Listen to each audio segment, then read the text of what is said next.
तपोवन. लेखक पु ल देशपांडे. तपोवनाच्या कल्पनेने रवींद्रांना लहानपणापासूनच वेड लावले होते. जुन्या आश्रमीय शिक्षण पद्धतीवर त्यांची केवळ एक कल्पनारम्य वातावरण एवढ्याचसाठी श्रद्धा नव्हती. त्यांनी त्या शिक्षण पद्धतीचा खूप बारकाईने अभ्यास केला होता.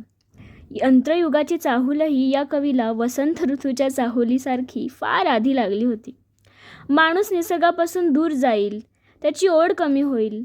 कारकून बनावयाच्या इंग्रजांनी काढलेल्या शाळा कॉलेज नामक पायवाटांमध्ये त्यांचा आत्मा केवळ पोटभरू वृत्तीतच रंगेल, हा धोक्याचा इशारा या द्रष्टा कवीने 500 वर्षापूर्वीच दिला होता.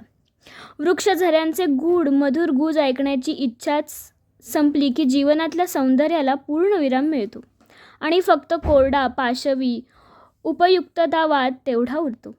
जीवनातले गाणे संपते. सुंदर स्वप्ने पाहून ती सत्यात आणण्याची जिद्द नाहीशी होते. निसर्गाची नाना तऱ्हेची स्वरूपे त्याची गुढे अनुभवण्याची आणि मानवी व्यवहाराचा अन्वयार्थ लावण्याची उत्कंठा निर्माण करणे हे शिक्षणाचे ध्येय. नाना अनुभवांनी समृद्ध होत आणि त्या समृद्धीत आपल्या कर्तृत्वाने भर घालीत. जगण्याविषयी उत्साह निर्माण करायला अंधेऱ्या खोल्यातून मास्तरांच्या छडीच्या किंवा परीक्षांच्या धाकाने जिथे शिक्षण देण्याचे ढोंग चालते असे वातावरण काय कामाचे. टागोरांचे खेड्यांवर आतोनात प्रेम. खेड्याला बंगालीत पल्ली म्हणतात. पल्ली संस्कृतीवर त्यांनी कितीतरी सुंदर लेख लिहिले आहेत. कृषीप्रधान देशात ही निसर्गाशी झुंजत खेळत त्यांनी भाबड्या मनाने मनधरणी आणि प्रार्थनाही करीत वाढवलेली ऋषीप्रणीत शिक्षण पद्धती माणसांची मने मोकळी करू शकेल असा त्यांचा विश्वास होता. बाबू संस्कृतीला रोगटपणा ओळखणारा रवींद्रनाथ हा पहिला बंगाली बाबू निघाला. बाबू संस्कृतीचा प्रभाव इंग्रज, पोर्तुगीज, फ्रेंच यांच्या आक्रमणामुळे सर्वात आधी पडला तो बंगालवर. त्यामुळे सामान्य भारतीय म्हणजे कोणीतरी मागासलेला, असंस्कृत असे मानणारा आणि त्यापासून दूर दूर जाणारा असा आंग्ल भारतीयांचा वर्ग प्रथम बंगालात निर्माण झाला. जेत्या राज्यकर्त्यांचे अंधानुकरण हे जीत गुलामांचे धोरणच असते. गोऱ्या साहेबाची कातडी मिळू शकत नव्हती, त्यामुळे ती आणि त्याची सत्ता एवढे सोडून त्याच्या दैनंदिन वापरात येणाऱ्या आणि बाजारात मिळणाऱ्या साऱ्या वस्तूंचा स्वीकार करून काळा साहेब तयार होत होता. बंगालने या बाबतीत आघाडी मारली होती. बंगालने म्हणण्यापेक्षा कलकत्त्याने. तिथे ही लागण प्रथम झाली. वास्तविक टागोर कुटुंब हे एखाद्या राजघराण्यासारखे. इंग्रज गव्हर्नरपासून ते इतर लहान मोठ्या गोऱ्या लोकांशी त्यांचा घनिष्ठ संबंध. कुटुंबातले सर्वजण आंग्ल विद्याविभूषित. कुटुंबही चांगले भरघोस. रवींद्रनाथ हे देवेंद्रनाथांचे 14वे अपत्य. 2 नंबरचे बंधू सत्येंद्रनाथ हे भारतातले पहिले ICS. कुणी फ्रेंच भाषा पंडित, कुणी संगीतज्ञ, कुणी चित्रकार. सगळे देखणे. युरोपच्या यात्रा आजोबांच्या काळीच सुरू झालेल्या. असे असूनही देवेंद्रांच्या उपनिषदावरील नितांत श्रद्धेने म्हणा, ऋषितुल्य आचरणाने म्हणा, कशामुळे कोण जाणे, पण साऱ्या कुटुंबाचा आत्मा भारतीय संस्कृतातल्या सौंदर्य शोधात रमलेला. भारतीय ऋषींनी जीवनातल्या प्रत्येक क्षेत्रासंबंधी केलेल्या विचाराविषयी नितांत आदर. संस्कृत भाषेवर आतोनात प्रेम. प्राचीन साहित्य, तत्त्वज्ञान, संगीत, नृत्य, नाटक, शिल्प ही सुंदर भारतीय कला परंपरा इंग्रजांच्या आक्रमणामुळे आपण गमावून बसतो आहोत, म्हणजे पर्यायाने स्वत्वच गमावून बसतो आहोत याविषयी फार मोठी खंत. ह्या साऱ्या रोगटपणाचे कारण आंधळेपणाने उचललेली मेकॉल साहेबाची लहान मोठे कारकून तयार करण्याच्या उद्देशाने बनवलेली शिक्षण पद्धती, असे रवींद्रांचे वयाच्या 22व्या वर्षापासूनचे मत. बंगालीत बाबू वर्गाला मसीजीवी म्हणजे शाईजीवी असा अत्यंत समर्पक शब्द आहे. असले मसीजीवी तयार करणाऱ्या शिक्षणानेच भारतीयांच्यातला न्यूनगंड निर्माण केला. इंग्रजी भाषा येणे हीच जीवनाची इतिकर्तव्यता आहे हे मानणाऱ्या ह्या वर्गाला आपल्या स्वत्वाचाच विसर पडला होता. साहित्य असो, संगीत असो की विज्ञान असो, त्याच्या उपासकाची रवींद्रांच्या मनपचक्षूंपुढील मूर्ती ही युरोपातल्या वेशातल्या गावठी साहेबाची नव्हती. कामशास्त्रापासून त्या आध्यात्मिक विषयांपर्यंत प्रत्येक विषयाचा अंत पाहण्यासाठी सर्वसंग परित्याग करून ज्ञानसाधना करणाऱ्या तपोवनवासी ऋषीची होती. मला तरी टागोरांच्या स्वतःच्या वेशभूषेचे रहस्य त्यांच्या त्या ऋषी प्रतिमेच्या आदर्शातच आढळते.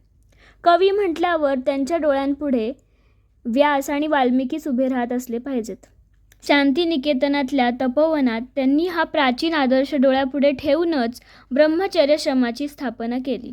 मात्र इथे ब्रह्मचारी याचा संकुचित अर्थ नव्हता. सुंदर गृहस्थाश्रमाची पूर्वतयारी करणारे आणि जीवनातले सारे आनंद आणि चारी अर्थसमर्थपणाने भोगायला सिद्ध करणारे ब्रह्मचर्यच त्यांना अभिप्रेत होते. आपल्या प्राचीन आश्रमात पहिल्यापासूनच एज्युकेशन असावे. कण्वांच्या आश्रमात स्त्रियांना मज्जाव नव्हता, परंतु कण्वांच्या काळानंतर गंगेचे बरेच पाणी वाहून गेले होते. मुसलमानी आक्रमणानंतर बायका गोशात गेल्या. बंगालात बायकांचे सारे आयुष्य माझघर आणि स्वयंपाकघरात. आज देखील पदर तोंडाआड धरून बोलणाऱ्या बंगाली स्त्रियांची संख्या कमी नाही. ह्या शतकाच्या सुरुवातीला तर मुसलमानी सरंजामशाहीने लादलेला गोशाही होता. अशा काळात टागोरांनी सहशिक्षण सुरू केले. साहेब आणि साहेबी हा आदर्श असल्याने निसर्गाच्या सानिध्यात माणसांची मने मुक्त करणारे भारतीय ऋषीप्रणीत शिक्षण देण्याची महत्त्वाकांक्षा बाळगणाऱ्या परदेशी राज्यकर्ते आणि त्या राज्यकर्त्यांचे देशी दास या दोघांकडून थपडाच मिळत होत्या. तरुण रवींद्रांच्या जीवनातली एक लक्षणीय घटना आहे. बिहारीलाल गुप्त नावाच्या आपल्या एका मित्राकडे ते सुट्टीत राहायला गेले होते. एके दिवशी त्या मित्राने एका इंग्रजी प्रिन्सिपलला जेवायला बोलवले होते. गुप्त मंडळी साहेबी मानणारी होती. त्या काळी कोर्टातल्या ज्युरीत भारतीय लोकांना घ्यावे की नाही याविषयी ब्रिटिश सरकारचा विचार चालला होता. लोकातही आंदोलन सुरू होते. या इंग्रज प्रिन्सिपल साहेबाचे मत होते, भारतीयांचा नैतिक दर्जा अगदीच नीच. त्यांना जीवनातले पावित्र्य म्हणजे काय तेच कळले नाही. त्यामुळे ज्युरीतले सदस्य होण्याची भारतीयांची लायकीच नाही. रवींद्रांनी ह्या प्रसंगाचा उल्लेख करताना लिहिले आहे, एका बंगाली घरात आमंत्रित पाहुणा म्हणून येऊन बंगाल्यांच्यात बसून असले उद्गार काढायला ज्याला यत्किंचितही संकोच वाटला नाही, त्या माणसाकडे आम्ही कसल्या नजरेने पाहावे. हा शिक्षण देणारा गुरु. हातात हातकड्या घालून तुरुंगातले कैदी अन्न खायला बसतात, त्याला यज्ञीय भोजनाची पंगत म्हणणे ही जशी भाषेची विटंबना आहे, तशीच कारकुनीला लागणारे गुलाम करण्यासाठी शिक्षणाचे जे तुकडे टाकण्यात येतात, त्याला ज्ञानाची साधना म्हणणे ही एक विटंबनाच आहे. आमच्या शाळा म्हणजे परीक्षा नावाच्या राक्षसीपुढे बालकांचे बळी देण्याच्या जागा. भीती हा तिथला स्थायी भाव, आनंद हा नाही. भयभीत शिष्य आणि भयग्रस्त गुरु. ज्ञान देण्याचा आनंद नाही आणि घेण्याचा नाही. गुरुदेव कवी असल्यामुळे त्यांना मुख्य वेड होते ते आनंदाचे, मुक्ततेचे, विशालतेचे. ब्रह्मचर्याश्रम ही जीवनातल्या आनंदाचा शोध घेणाऱ्या कवीने स्थापन केलेली जागा होती. इथल्या प्रत्येक कृतीमागे कवी प्रतिभेचा सुवर्णस्पर्श आहे. गुरुदेवांनी बांधलेला छात्रावास, ती टुमदार कुटीरे, मातीने सारवलेल्या भिंती, ती गवतांची छपरे, प्रत्येक वस्तूला स्वतंत्र व्यक्तिमत्व आहे.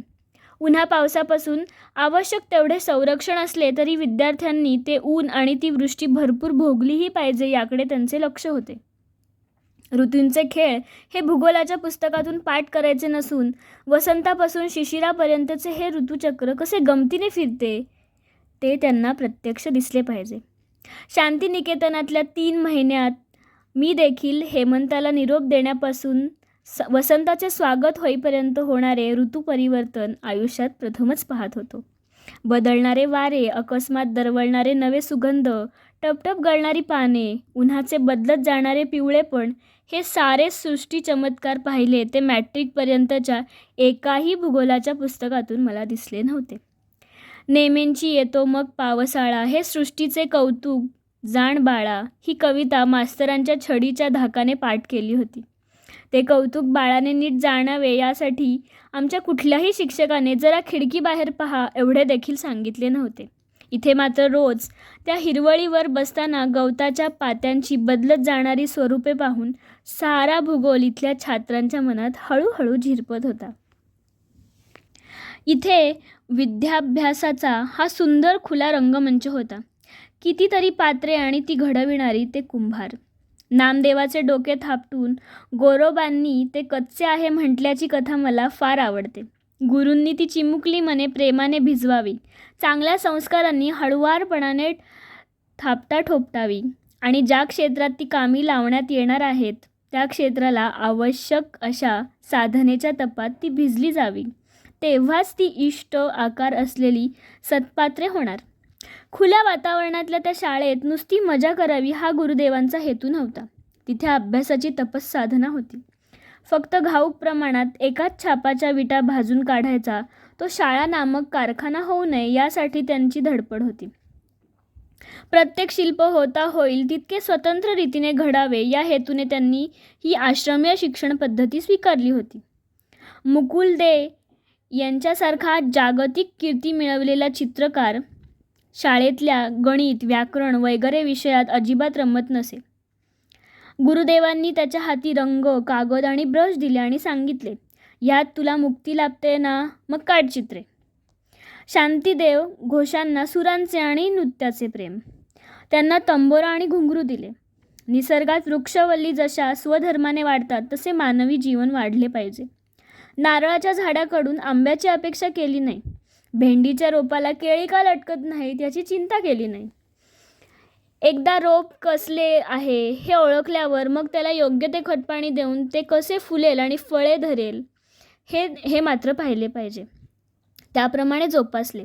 सगळ्या झाडांना पाणी, ऊन आणि माती हवीच त्याप्रमाणे किमान आवश्यक शिक्षण देऊन ज्याची जिथे गती त्या क्षेत्रात त्यांची मूळ बीज धर्माप्रमाणे वाढ कशी होईल ते पाहिले. म्हणूनच शांतिनिकेतनात मुलामुलींची भरती प्राथमिक शाळेपासून करण्याचा त्यांचा आग्रह असे.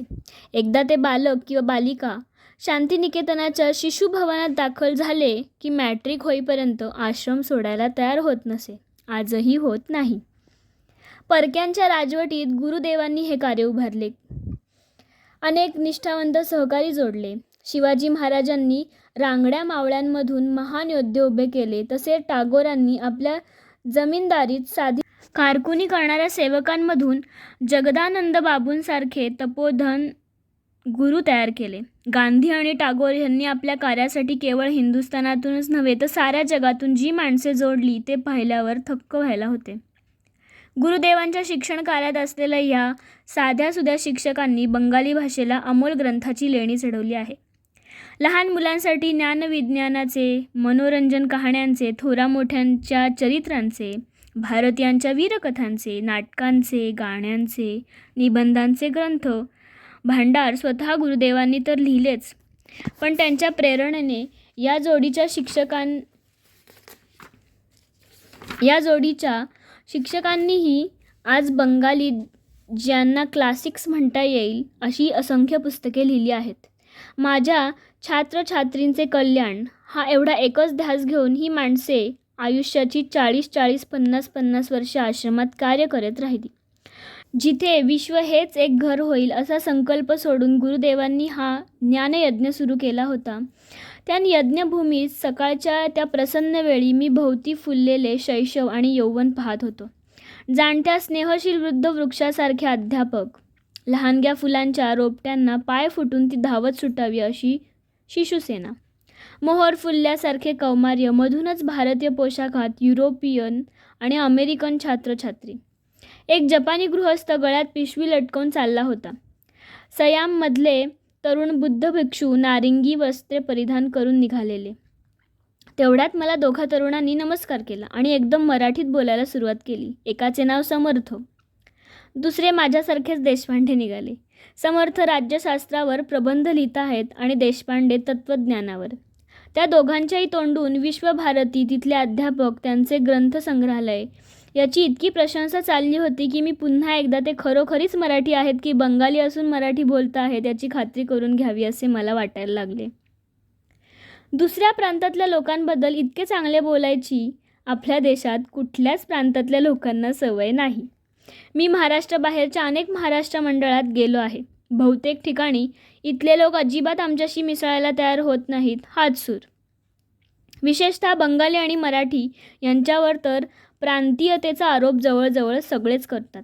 अशा परिस्थितीत हे 2 मराठी तरुण बंगाली लोकांची आणि विशेष म्हणजे त्यांच्या गुरुजनांची आणि विद्यापीठाची तारीफ करताना ऐकल्यावर त्या सप्तपर्णीच्या छायेत हेही बिघडलेले दिसत आहेत असे मला वाटले.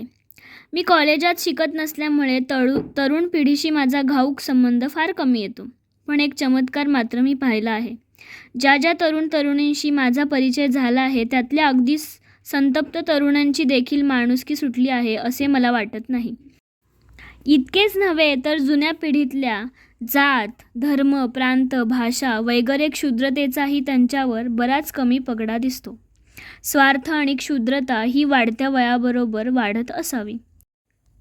धन्यवाद. तुम्हाला हे कथा वाचन आवडले असेल तर तुमच्या मित्रमैत्रिणींबरोबर शेअर करा, कमेंट करा आणि आपल्या चॅनलला सबस्क्राईब करावा. बाकी लोभ असावा.